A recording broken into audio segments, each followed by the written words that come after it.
हर हर महादेव।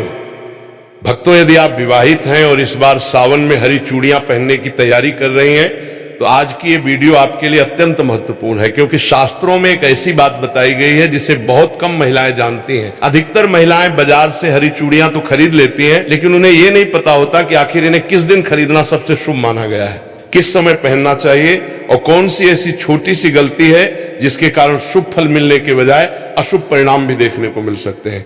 यही कारण है कि कई बार पूरी श्रद्धा से पूजा पाठ करने के बाद भी मनचाहा फल प्राप्त नहीं होता। आज की इस वीडियो में हम विस्तार से जानेंगे सावन चूड़ियों का धार्मिक महत्व क्या है, इन्हें खरीदने का शुभ दिन कौन सा है, पहनने का सही समय क्या है, किन दिनों में भूल कर भी इन्हें नहीं खरीदना चाहिए और आखिर क्यों मां पार्वती को अर्पित करके पहनी गई चूड़ियां विशेष रूप से शुभ मानी जाती हैं। अगर आप चाहती हैं कि भोलेनाथ और मां पार्वती की कृपा आपके परिवार पे बनी रहे, पति की आयु, स्वास्थ्य और उन्नति के लिए आपका श्रृंगार वास्तव में मंगलकारी बने, तो इस वीडियो को अंत तक अवश्य देखिएगा। बीच में वीडियो छोड़ने की गलती बिल्कुल मत कीजिएगा, क्योंकि अंत में मैं एक ऐसा छोटा सा उपाय भी बताऊंगा जिसे बहुत कम महिलाएं जानती हैं।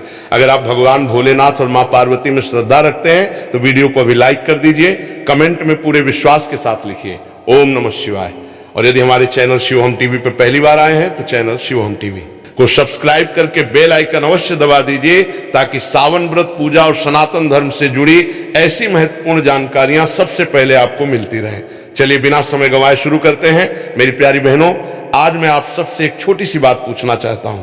जब सावन का महीना आने वाला होता है तो क्या आपके मन में भी एक अलग ही आनंद नहीं जागता? क्या ऐसा नहीं लगता कि अब फिर से भगवान भोलेनाथ के मंदिरों में घंटियों की ध्वनि गूंजेगी, शिवलिंग पर जल चढ़ेगा, घर घर में ओम नमः शिवाय का जाप होगा और हर सुहागिन अपने पति के सुख, सौभाग्य और लंबी आयु की कामना करते हुए मां पार्वती का आशीर्वाद मांगेगी।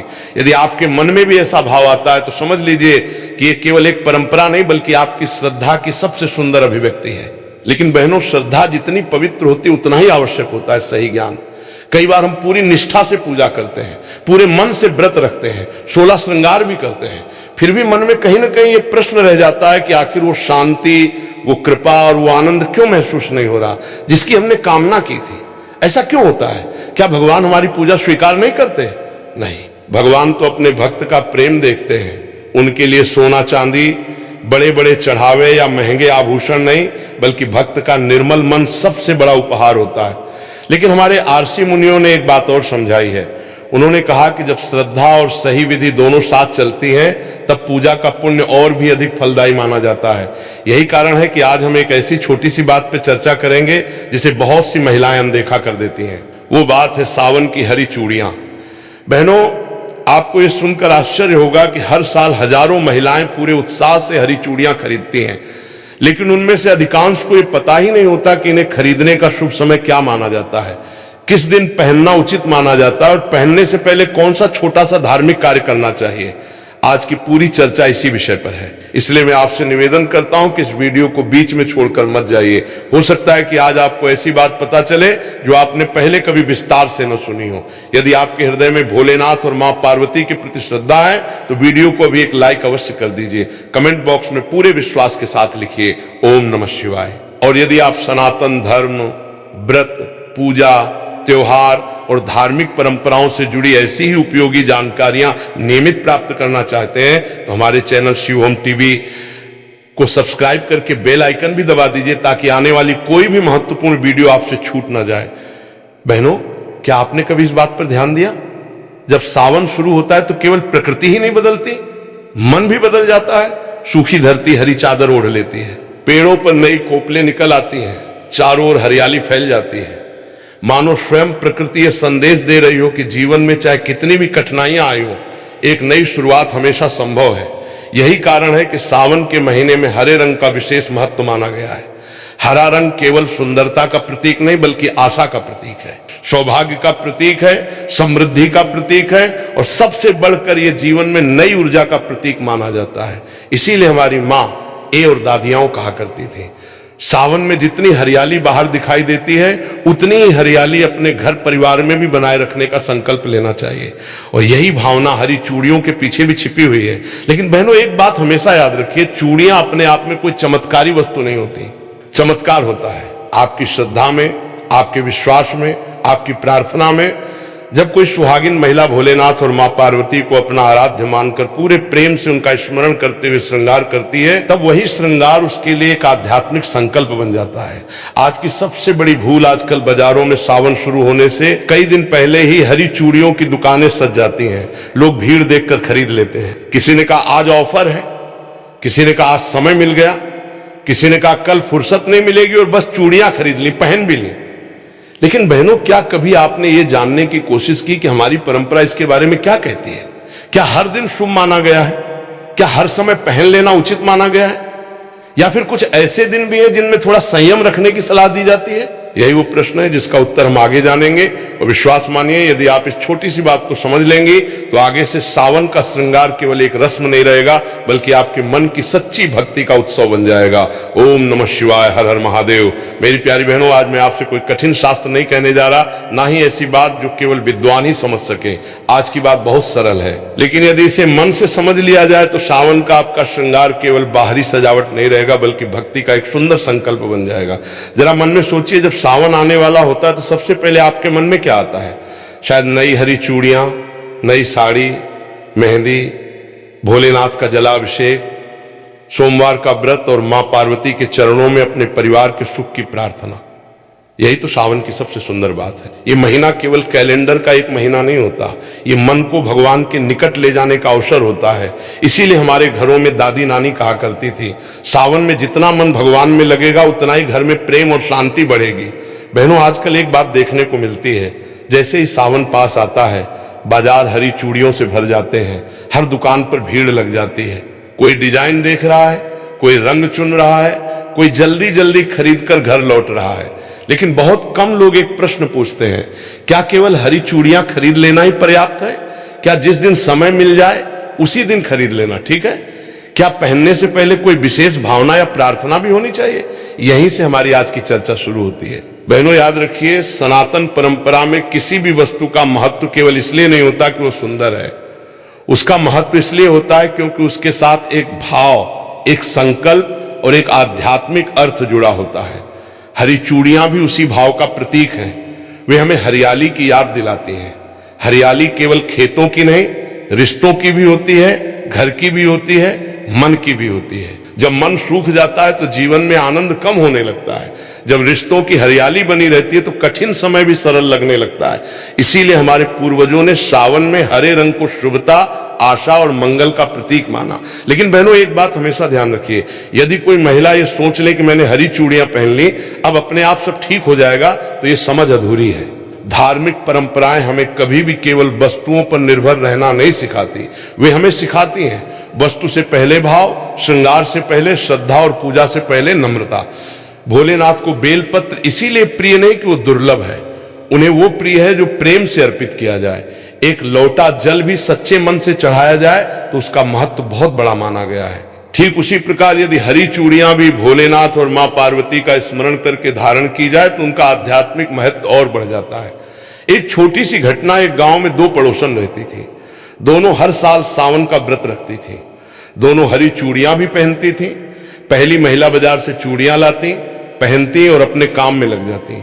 दूसरी महिला भी वही करती थी, लेकिन एक छोटा सा अंतर था, वो घर आकर सबसे पहले स्नान करती, फिर भोलेनाथ और मां पार्वती के सामने दीपक जलाती, हरी चूड़ियों को एक थाली में रखती, उन पर हल्दी और अक्षत अर्पित करती और हाथ जोड़कर कहती, हे भोलेनाथ, यदि इस श्रृंगार में कोई शुभता है तो वो आपकी कृपा से ही है। मेरे परिवार में प्रेम बना रहे, मेरे मन में अहंकार कभी ना आए और मेरी श्रद्धा हमेशा बनी रहे। फिर वो उन्हीं चूड़ियों को प्रसाद का भाव मानकर पहनती। पहनो, ध्यान दीजिए, दोनों ने एक जैसी चूड़ियां पहनी थी, लेकिन अंतर चूड़ियों में नहीं था, अंतर भाव में था। और शास्त्रों का सार भी यही है, भगवान भाव के भूखे हैं। यही कारण है कि हमारे बड़े बुजुर्ग हर शुभ कार्य से पहले ईश्वर का स्मरण करने की सलाह देते थे। लेकिन अब एक महत्वपूर्ण प्रश्न आता है, क्या सावन में हरी चूड़ियां किसी भी दिन खरीद लेना उचित माना जाता है, या परंपराओं में कुछ ऐसे दिन बताए गए हैं जिन्हें अधिक शुभ माना गया है, और क्या कुछ ऐसे दिन भी हैं जिनमें खरीदारी टालने की सलाह दी जाती है? बहनों, यहीं से विषय और भी रोचक होने वाला है। अगले भाग में हम विस्तार से समझेंगे कि सावन में हरी चूड़ियां खरीदने का शुभ समय क्या माना जाता है, उन्हें पहली बार कैसे धारण करें और कौन सी छोटी छोटी सावधानियां इस पूरे श्रृंगार को और अधिक अर्थपूर्ण बना सकती हैं। बहनों, अब जरा अपने बचपन की एक बात याद कीजिए, जब भी सावन का महीना आता था, घर की बड़ी बूढ़ी महिलाएं कितने प्रेम से कहा करती थी, सावन आ गया है, अब घर में हरियाली भी आनी चाहिए और मन में भी हरियाली रहनी चाहिए। उस समय शायद हम इन बातों का अर्थ नहीं समझते थे, हमें तो बस इतना अच्छा लगता था कि घर में पूजा होगी, मेहंदी लगेगी, झूले पड़ेंगे और माँ या दादी नई हरी चूड़ियां पहनेंगी। लेकिन जैसे जैसे जीवन आगे बढ़ता है तब समझ में आता है कि हमारे पूर्वज केवल रस्में निभाने के लिए ये सब नहीं करते थे। हर परंपरा के पीछे कोई ना कोई भाव अवश्य छिपा होता था। सावन की हरी चूड़ियां भी उसी भाव का एक हिस्सा है। बहनों सोचिए, यदि कोई पौधा सूखने लगे तो हम क्या करते हैं? उसे पानी देते हैं, धूप का ध्यान रखते हैं, उसकी देखभाल करते हैं, क्योंकि हम चाहते हैं कि उसमें फिर से हरियाली लौट आए। ठीक उसी प्रकार परिवार भी एक पौधे की तरह होता है। यदि उसमें प्रेम, सम्मान, धैर्य और विश्वास का जल मिलता रहे तो वो हमेशा हरा भरा रहता है। और यदि मन में क्रोध, अहंकार और कटु वचन बढ़ जाए तो धीरे धीरे रिश्तों की हरियाली कम होने लगती है।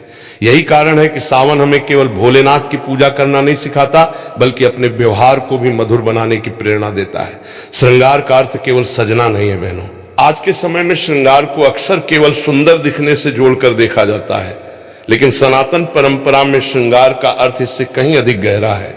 जब कोई सुहागिन अपने माथे पर सिंदूर लगाती है, हाथों में चूड़ियां पहनती है, मांग में कुमकुम सजाती है, तो वो केवल स्वयं को नहीं सजा रही होती, वो अपने जीवन में मंगल, सौभाग्य और शुभ संकल्पों का सम्मान कर रही होती है। इसी कारण हमारे यहाँ कहा गया कि श्रृंगार हमेशा प्रसन्न मन से करना चाहिए।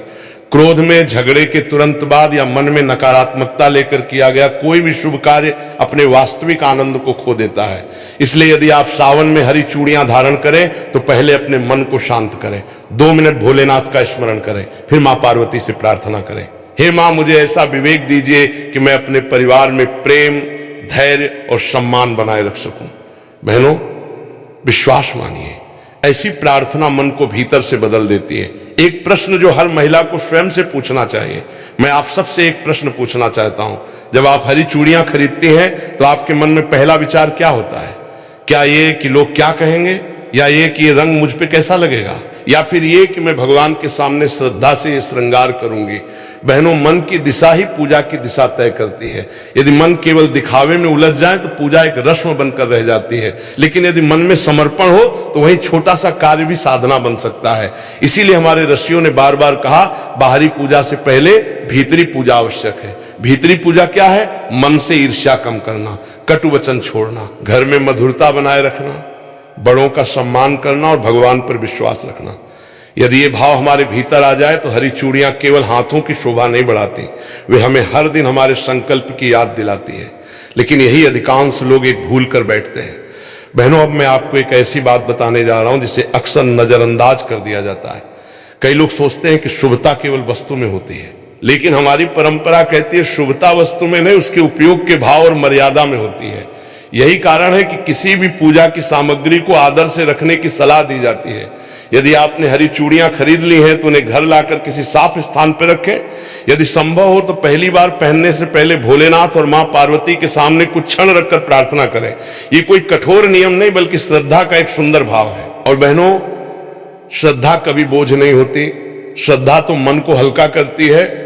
अब आगे सबसे महत्वपूर्ण बात, अब प्रश्न ये है, आखिर सावन 2026 में कौन सा दिन हरी चूड़ियां खरीदने के लिए अधिक शुभ माना जाता है? यदि सोमवार और शुक्रवार दोनों का महत्व बताया जाता है तो इनमें क्या अंतर है? क्या सुबह खरीदना बेहतर माना जाता है या पूजा के बाद पहनना? और यदि किसी कारणवश पहले सोमवार को चूड़ियां न खरीद पाए तो क्या करें? इन्हीं सभी प्रश्नों का उत्तर हम अगले भाग में विस्तार से समझेंगे। इसलिए इस चर्चा को अंत तक अवश्य सुनिए, क्योंकि कई बार छोटी सी जानकारी ही बड़ी उलझन को दूर कर देती है। बहनों एक बात हमेशा याद रखिए, भोलेनाथ का मार्ग कभी भी दिखावे का मार्ग नहीं रहा। आपने देखा होगा कि स्वयं महादेव ने कभी राजसी वस्त्र धारण नहीं किए, भस्म को अपना आभूषण बनाया, बागंबर को अपना वस्त्र बनाया, गले में सर्प धारण किया और कैलाश जैसे शांत स्थान को अपना निवास बनाया। इसका संदेश क्या है? यही कि भोलेनाथ हमें सादगी, संतोष और सच्चे भाव का महत्व सिखाते हैं। इसीलिए जब भी हम सावन में कोई भी पूजा करें तो हमारा पहला उद्देश्य भगवान को प्रसन्न करना होना चाहिए, न कि संसार को दिखाना। आजकल सोशल मीडिया का समय है, कई बार लोग पूजा से अधिक उसकी तस्वीर लेने में व्यस्त हो जाते हैं। श्रृंगार भगवान के लिए कम और दुनिया को दिखाने के लिए अधिक होने लगता है। लेकिन बहनों जरा मन में विचार कीजिए, क्या भगवान को हमारी तस्वीर चाहिए, हमारा प्रेम? उत्तर तो आप स्वयं जानती हैं। मां पार्वती हमें क्या सिखाती हैं? जब भी सावन का नाम आता है, भोलेनाथ के साथ मां पार्वती का स्मरण अपने आप हो जाता है। धार्मिक कथाओं में मां पार्वती को धैर्य, समर्पण, करुणा और अटूट विश्वास का स्वरूप माना गया है। उन्होंने कठिन तप किया, लंबे समय तक धैर्य रखा और अपने आराध्य के प्रति विश्वास कभी नहीं छोड़ा। यही कारण है कि सुहागिन महिलाएं उन्हें अखंड सौभाग्य का प्रतीक मानकर उनकी पूजा करती हैं। लेकिन बहनों, यदि हम केवल उनके सामने दीपक जला दें और उनके गुणों को अपने जीवन में न उतारें तो पूजा अधूरी रह जाती है। मां पार्वती हमें सिखाती हैं, घर में प्रेम बनाए रखना भी पूजा है, बड़ों का सम्मान करना भी पूजा है, किसी दुखी व्यक्ति की सहायता करना भी पूजा है, कटु वचन बोलने से बचना भी पूजा है और भगवान का स्मरण करते हुए अपना कर्तव्य निभाना भी पूजा है। इसीलिए सावन का महीना केवल व्रत रखने का महीना नहीं, अपने स्वभाव को और अधिक मधुर बनाने का भी अवसर है। हरी चूड़ियां केवल सौभाग्य का प्रतीक नहीं। बहनों, बहुत लोग कहते हैं हरी चूड़ियां पहन लो सब ठीक हो जाएगा, लेकिन सनातन धर्म कभी ऐसा नहीं कहता। धर्म हमें कर्म का महत्व भी सिखाता है। यदि घर में प्रेम रहेगा, यदि परिवार में सम्मान रहेगा, यदि पति एक दूसरे की भावनाओं को समझेंगे, यदि भगवान का स्मरण रहेगा तो घर का वातावरण अपने आप सुखद बनने लगेगा।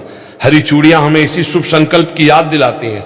जब भी वे हाथों में खनकती हैं, मानो हमें याद दिलाती हैं, अपने शब्द भी इतने ही मधुर रखो जितनी मधुर इन चूड़ियों की ध्वनि है।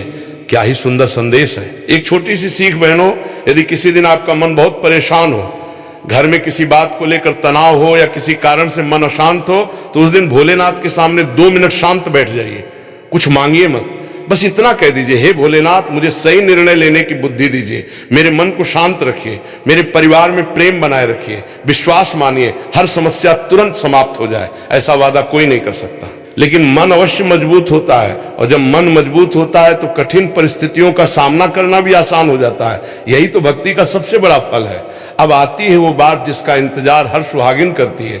बहनों, अब तक हमने हरी चूड़ियों का भाव और महत्व समझा, लेकिन अब सबसे महत्वपूर्ण प्रश्न है, आखिर सावन 2026 में हरी चूड़ियां कब खरीदनी चाहिए? क्या पहले सोमवार, क्या पहला शुक्रवार, क्या कोई विशेष तिथि या सुबह का समय अधिक शुभ माना जाता है, या पूजा के बाद पहनना चाहिए? और यदि किसी कारणवश उस दिन खरीदना संभव न हो तो क्या करें? इन्हीं सभी प्रश्नों का उत्तर हम भाग 2 में विस्तार से जानेंगे। वहीं हम ये भी समझेंगे कि पहली बार हरी चूड़ियां धारण करने से पहले भोलेनाथ और मां पार्वती के सामने किस प्रकार प्रार्थना की जा सकती है, ताकि ये श्रृंगार केवल परंपरा न रहकर एक श्रद्धापूर्ण संकल्प बन जाए। यदि अब तक की चर्चा आपको अच्छी लगी हो तो वीडियो को एक बार लाइक अवश्य करें, कमेंट में हर हर महादेव लिखकर अपनी श्रद्धा व्यक्त करें। और यदि आप चाहते हैं कि सनातन धर्म, व्रत, पूजा और त्योहारों से जुड़ी ऐसी ही सरल और संतुलित जानकारी आपको नियमित मिलती रहे, तो हमारे चैनल शिवोहम टीवी को सब्सक्राइब करना ना भूलें। ओम नमः शिवाय। लोटा जल भी सच्चे मन से चढ़ाया जाए तो उसका महत्व बहुत बड़ा माना गया है। ठीक उसी प्रकार यदि हरी चूड़ियां भी भोलेनाथ और मां पार्वती का स्मरण करके धारण की जाए तो उनका आध्यात्मिक महत्व और बढ़ जाता है। एक छोटी सी घटना, एक गांव में 2 पड़ोसन रहती थी। दोनों हर साल सावन का व्रत रखती थी। दोनों हरी चूड़ियां भी पहनती थी। पहली महिला बाजार से चूड़ियां लाती, पहनती और अपने काम में लग जाती। दूसरी महिला भी वही करती थी, लेकिन एक छोटा सा अंतर था, वो घर आकर सबसे पहले स्नान करती, फिर भोलेनाथ और मां पार्वती के सामने दीपक जलाती, हरी चूड़ियों को एक थाली में रखती, उन पर हल्दी और अक्षत अर्पित करती और हाथ जोड़कर कहती, हे भोलेनाथ, यदि इस श्रृंगार में कोई शुभता है तो वो आपकी कृपा से ही है। मेरे परिवार में प्रेम बना रहे, मेरे मन में अहंकार कभी ना आए और मेरी श्रद्धा हमेशा बनी रहे। फिर वो उन्हीं चूड़ियों को प्रसाद का भाव मानकर पहनती। पहनो, ध्यान दीजिए, दोनों ने एक जैसी चूड़ियां पहनी थी, लेकिन अंतर चूड़ियों में नहीं था, अंतर भाव में था। और शास्त्रों का सार भी यही है, भगवान भाव के भूखे हैं। यही कारण है कि हमारे बड़े बुजुर्ग हर शुभ कार्य से पहले ईश्वर का स्मरण करने की सलाह देते थे। लेकिन अब एक महत्वपूर्ण प्रश्न आता है, क्या सावन में हरी चूड़ियां किसी भी दिन खरीद लेना उचित माना जाता है, या परंपराओं में कुछ ऐसे दिन बताए गए हैं जिन्हें अधिक शुभ माना गया है, और क्या कुछ ऐसे दिन भी हैं जिनमें खरीदारी टालने की सलाह दी जाती है? बहनों, यहीं से विषय और भी रोचक होने वाला है। अगले भाग में हम विस्तार से समझेंगे कि सावन में हरी चूड़ियां खरीदने का शुभ समय क्या माना जाता है, उन्हें पहली बार कैसे धारण करें, और कौन सी छोटी छोटी सावधानियां इस पूरे श्रृंगार को और अधिक अर्थपूर्ण बना सकती हैं। बहनों, अब जरा अपने बचपन की एक बात याद कीजिए। जब भी सावन का महीना आता था, घर की बड़ी बूढ़ी महिलाएं कितने प्रेम से कहा करती थी, सावन आ गया है, अब घर में हरियाली भी आनी चाहिए और मन में भी हरियाली रहनी चाहिए। उस समय शायद हम इन बातों का अर्थ नहीं समझते थे, हमें तो बस इतना अच्छा लगता था कि घर में पूजा होगी, मेहंदी लगेगी, झूले पड़ेंगे और माँ या दादी नई हरी चूड़ियां पहनेंगी। लेकिन जैसे जैसे जीवन आगे बढ़ता है तब समझ में आता है कि हमारे पूर्वज केवल रस्में निभाने के लिए ये सब नहीं करते थे। हर परंपरा के पीछे कोई ना कोई भाव अवश्य छिपा होता था। सावन की हरी चूड़ियां भी उसी भाव का एक हिस्सा है। बहनों सोचिए, यदि कोई पौधा सूखने लगे तो हम क्या करते हैं? उसे पानी देते हैं, धूप का ध्यान रखते हैं, उसकी देखभाल करते हैं, क्योंकि हम चाहते हैं कि उसमें फिर से हरियाली लौट आए। ठीक उसी प्रकार परिवार भी एक पौधे की तरह होता है। यदि उसमें प्रेम, सम्मान, धैर्य और विश्वास का जल मिलता रहे तो वो हमेशा हरा भरा रहता है। और यदि मन में क्रोध, अहंकार और कटु वचन बढ़ जाए तो धीरे धीरे रिश्तों की हरियाली कम होने लगती है। यही कारण है कि सावन हमें केवल भोलेनाथ की पूजा करना नहीं सिखाता, बल्कि अपने व्यवहार को भी मधुर बनाने की प्रेरणा देता है। श्रृंगार का अर्थ केवल सजना नहीं है बहनों। आज के समय में श्रृंगार को अक्सर केवल सुंदर दिखने से जोड़कर देखा जाता है, लेकिन सनातन परंपरा में श्रृंगार